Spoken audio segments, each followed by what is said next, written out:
Now at 4 we focus on the north. This is a parody news programme. And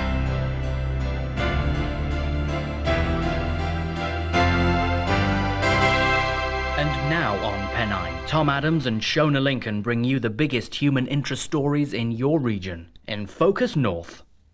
Hello. In a bumper programme tonight, we meet a reclusive lady about to have her eyes open to the modern world. Plus, all your favourite presenters, and a look at a soap story that's gripping the region.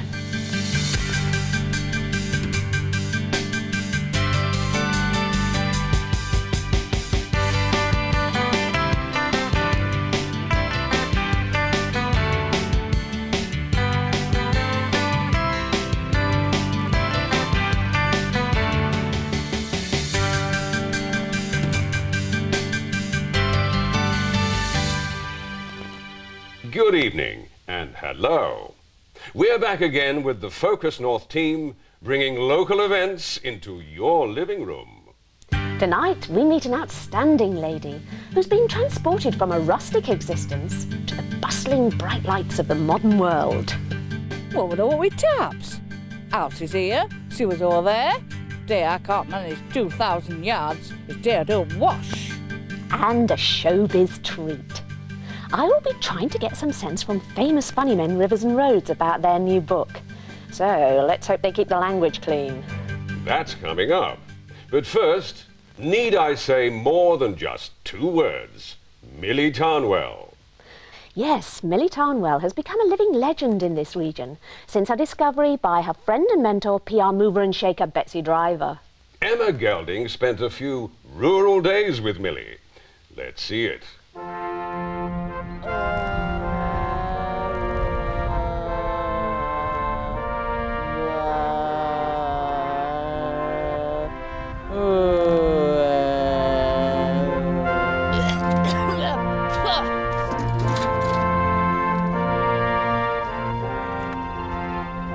Millie Tarnwell, the wild woman of the Dales, has spent her entire life in this quaintly rude hovel, never leaving the field she was born in.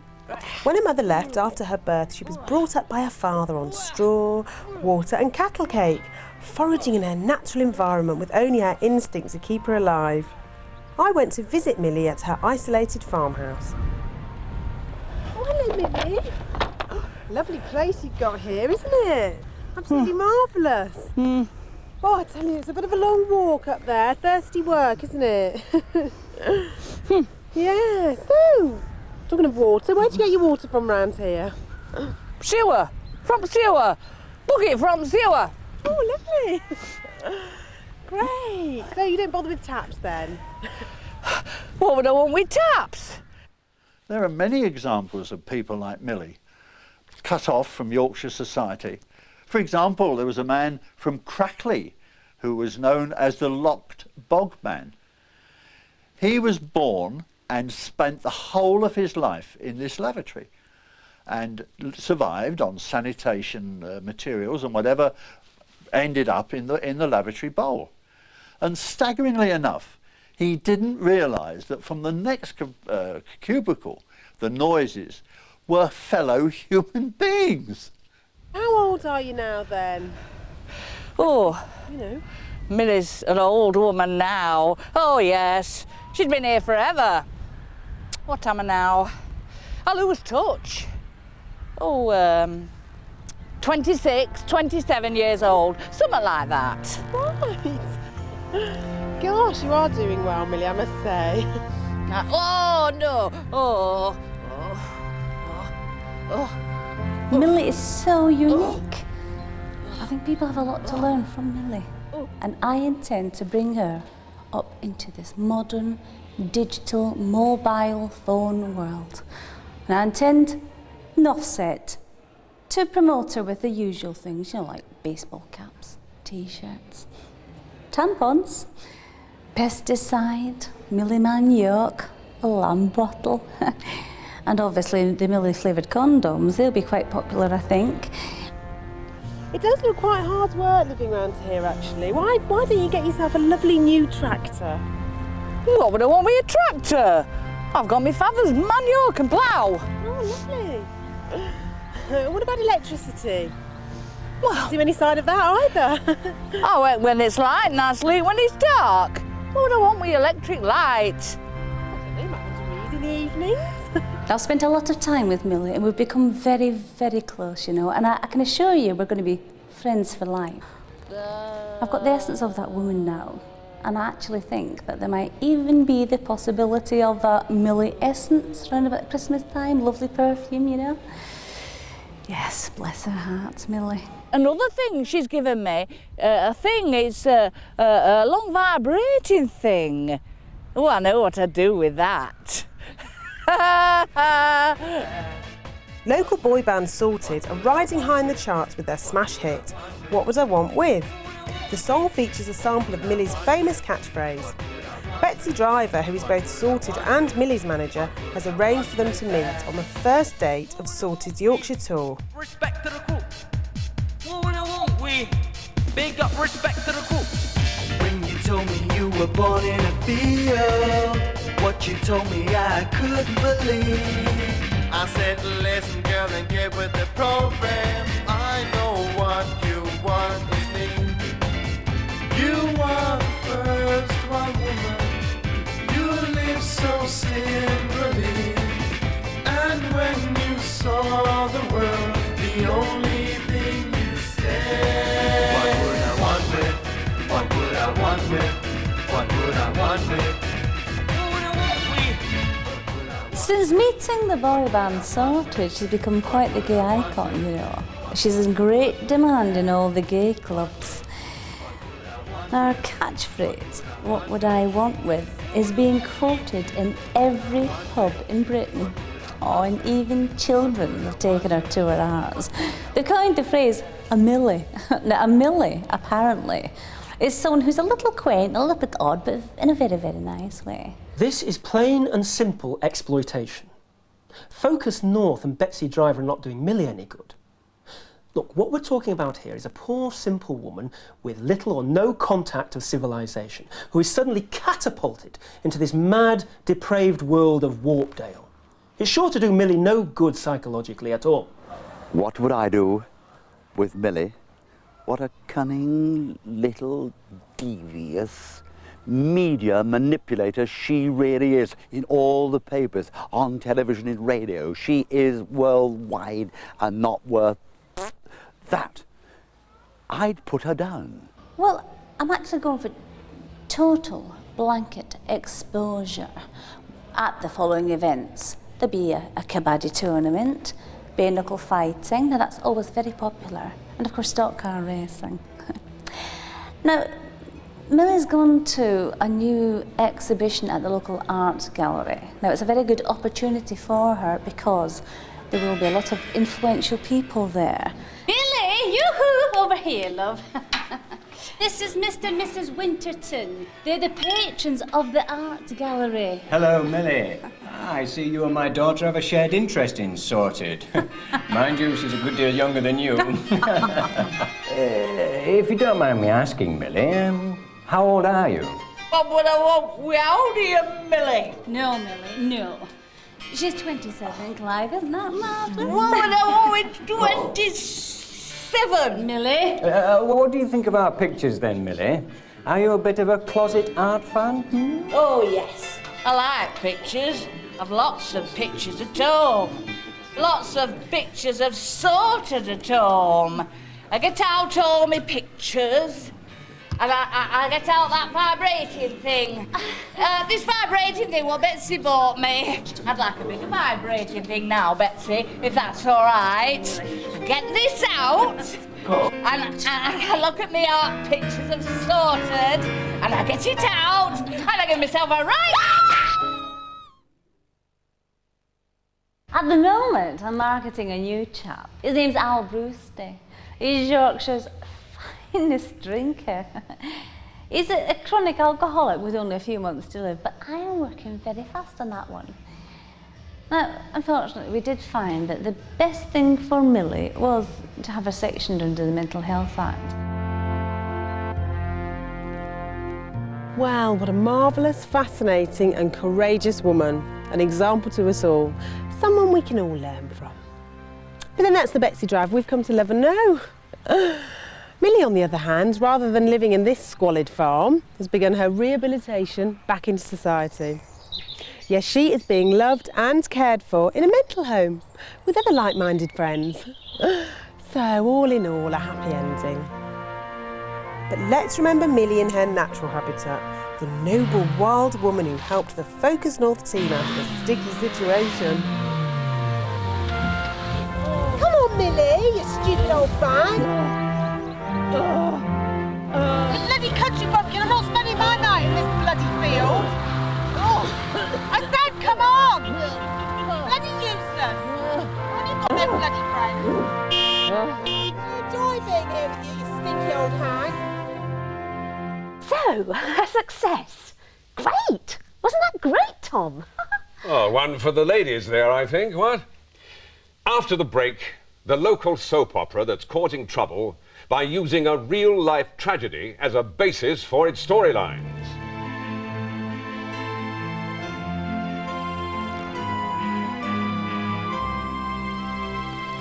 See you after the break.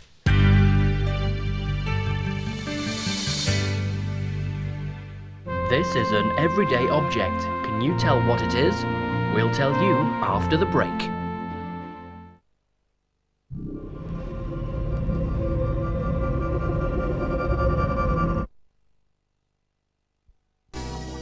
If you're single, or even if you're not, you'll always be welcome at the Singles Bar. People call in every day looking to chat, get a date, or perhaps something more. You'll find the Singles Bar on 09062 622 666. And we have thousands of callers every day looking for fun. So why don't you join them on 09062 622 666. Call us now. New Ice White from Wrigley's, proven to reduce the build-up of stains to leave teeth feeling cleaner, looking whiter. It's the easy way to cleaner, whiter teeth. With a guaranteed jackpot of £20 million, this Saturday's birthday super draw is too big to miss. You have a secret, but you don't want to tell me. I see dead people. I don't see anything. The Sixth Sense.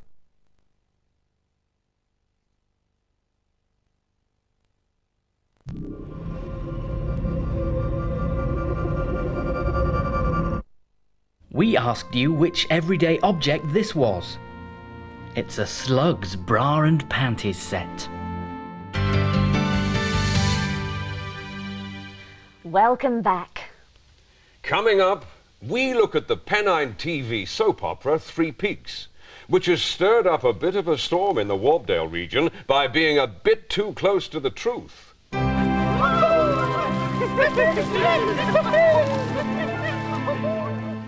But first, my guests tonight are everybody's favourite cheeky chappies. TV and cabaret comedians, Dougie Rivers and Gary Rhodes. Now they're touring promoting their new autobiography, Dirty, The Filthy Life of Rivers and Rhodes. So, hi, Gary? Thank you. Dougie. Now, come on, you two. You're famous for your catchphrase, aren't you? Go on, say it. We're dying to hear it. Dirty! Wasn't that funny? That was wonderful. Now, you're famous, aren't you, for your blue, some would say politically incorrect comedy. You first found recognition touring the working men's clubs in the 70s, but I think it was the TV programme The Laugh Machine that brought you the recognition you deserve. Let's see a clip. Aye, well, I tell them, not only is he soft with eat, his undercrackers haven't had a tent pole in years and all that. That's it. That's the scene, mate. Aye, that's the scene. When's the scene, mate? Over by 3. When's the scene, mate? About 3:30. Tell me, what did the scene? They were having a pee. Bugger me! Sketch. British comedy at its best. And you both look so dishy. Aye. Poor old Dougie here, though. Unfortunately, as you can see, he's caught obesity from a toilet seat. Hey, shouldn't have been inching it, should you? You bloody Millie. Oh, my bloody goiter. Ah, you've eaten ballcock and all, haven't you? Yes, I can imagine. Now, chaps, I've got something very special for you now, boys. Something that you might not have heard for a few years. Yes, it's another classic. It's that now legendary radio recording. Now, listen to this very carefully, Dougie. It's the Odmondon Zoo broadcast, and you might hear something rather special. Aye, we told a gag, and Gogo the gorilla laughed himself to death. True story. Right, we told joke and monkey died. What a way to go, eh? Yeah. OK, let's hear the now legendary Gogo the gorilla's laugh-induced fatal spasm. Here you go, Dougie. Here's one for the old monkeys out there. You can relate to that. How can you tell when the gorilla is on its period? I don't know, Gary. How can you tell when the gorilla is on its period? Easy, Dougie. The chimpanzee's cock tastes funny.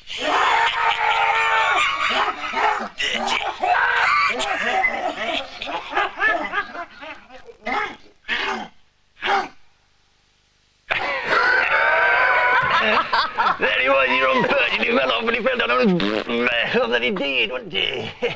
Poof. Oh, poor Gogo. No, poof. Now, come on, you lads. Now, a little bird tells me that you've finished your autobiography, haven't you? Aye, it's called Dirty, the filthy life of rivers and roads. And we've lifted the lid on a whole crock of shit. For me, it was a very, very personal kiss and tell. Ooh, right. So, apart from this book then, Rivers and Roads, what are your plans for the future? Well, we've still got our club, the Fag Box, up in Crackley, where we do a turn 386 nights a year. What we do is we tell simple, dirty jokes to simple, mucky folks. It's a skill. It's something that the likes of Paul Merton or Ian Pigslop should do with learning. Oh, yes. We're also doing a seaside special down on sand at Montcombe Bay. So come along then, kids, and we'll see you there. No, is it you first? Oh, well, yes, I'll definitely be there, chaps, and might even bring me bucket and spade. Thank you, Petal. Bucket? Tom? Oh, heartwarming. Now, there's been an interesting update on an item we brought you last week. The story of the underground protesters. Last week, we saw how these anarchists, many of them not from Yorkshire, caused the death of a much-respected security guard of the region. Well now, Pennine TV's local soap opera, Three Peaks, has got itself into some hot water. The writers of the show have caused some controversy by adapting the real-life death of the security guard into one of the show's stories. Well, let's go over to Mike Plimmer, who brought you the story last week. I'm here on the set of Pennine TV's soap opera, Three Peaks. Last week, you may remember, we brought you the real story of a set of protesters irrationally complaining against council plans to erect a massive fairground waltzer on Old Church ground. The protesters were buried deep here, erecting their stone placards above them. We reported on the council's attempts to move these lunatics in order to start building the waltzer.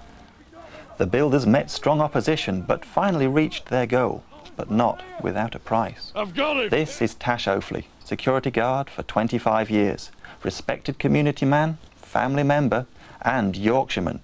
He gave his life for the freedom to build giant waltzers for children to enjoy. His death was at the hands of these protesters, hands now stained with blood. In a controversial move, scriptwriters for farm-based soap opera Three Peaks have used the tragic death of Tash Oafley as a basis for a groundbreaking new script.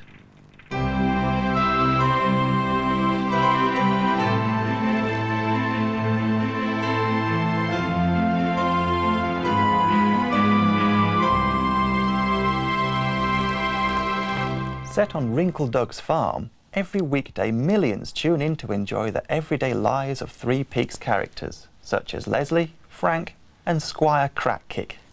Scriptwriter St John Arndale Merion Centre is the man to answer critics who claim that the latest script exploits real-life events. St John, is this just a hysterical faction, or are the scriptwriters behaving irresponsibly? Most of all, Three Peaks is a fictional programme. The story of a security guard's death at the hands of some protesters has nothing to do with events either in Warpdale or elsewhere. True. Some say that security guard Tash O'Fley's family may be upset by your depiction of his death. Actually, the scripts are written 6 weeks before they're broadcast.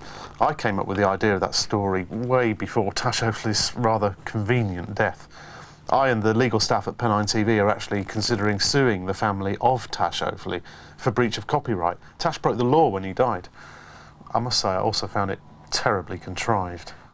Yes. So there you have it. A well-handled treatment, you may think. But there are always those willing to complain. I think it's absolutely despicable for the writers of Three Peaks to use real events in the creation of their half-baked crap scripts. What do you expect? It's made by Pennine Television. Fuck off, Ashcroft! You're not even from Yorkshire! But Triumph Beefy is, and he's been acting in the Three Peaks for over 25 years. And he knows classic TV drama when he's paid to be in it. It's great drama. It's exciting drama. And I'm more than proud to be part of it. We've got a great team here down at Three Peaks, producing some of the best TV in the world. Pennine TV have a great track record. Remember, if you don't like it, you can always switch off. But I know you won't. No, of course not. But don't let me or anyone else here at Pennine TV influence you. Here's a clip from the offending storyline. You look for yourself and decide whether it's good or evil.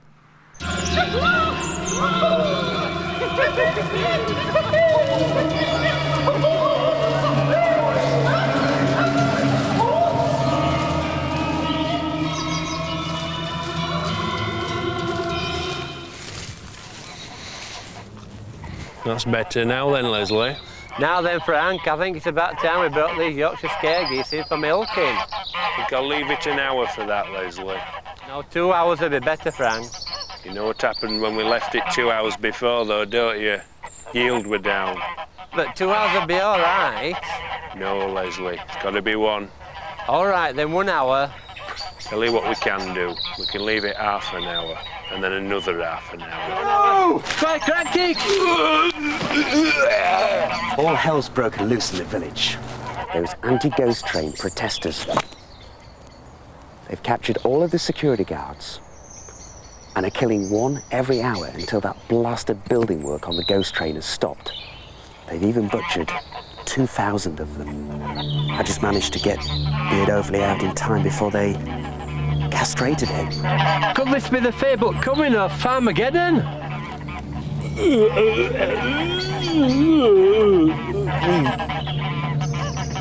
My God, Overley, I love you.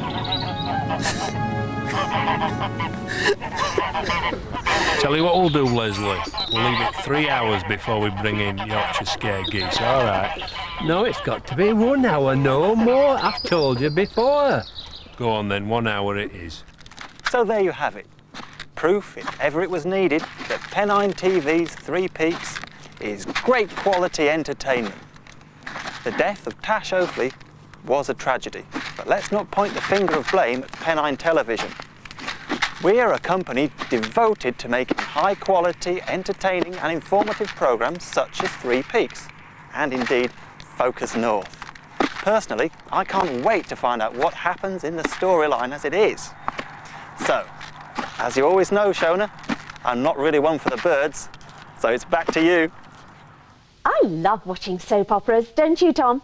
Only the ones that I'm in. Ha, that's none then. Great. Well, we're coming to the end of tonight's programme. But next week, we'll be looking at a man who's made a most remarkable discovery.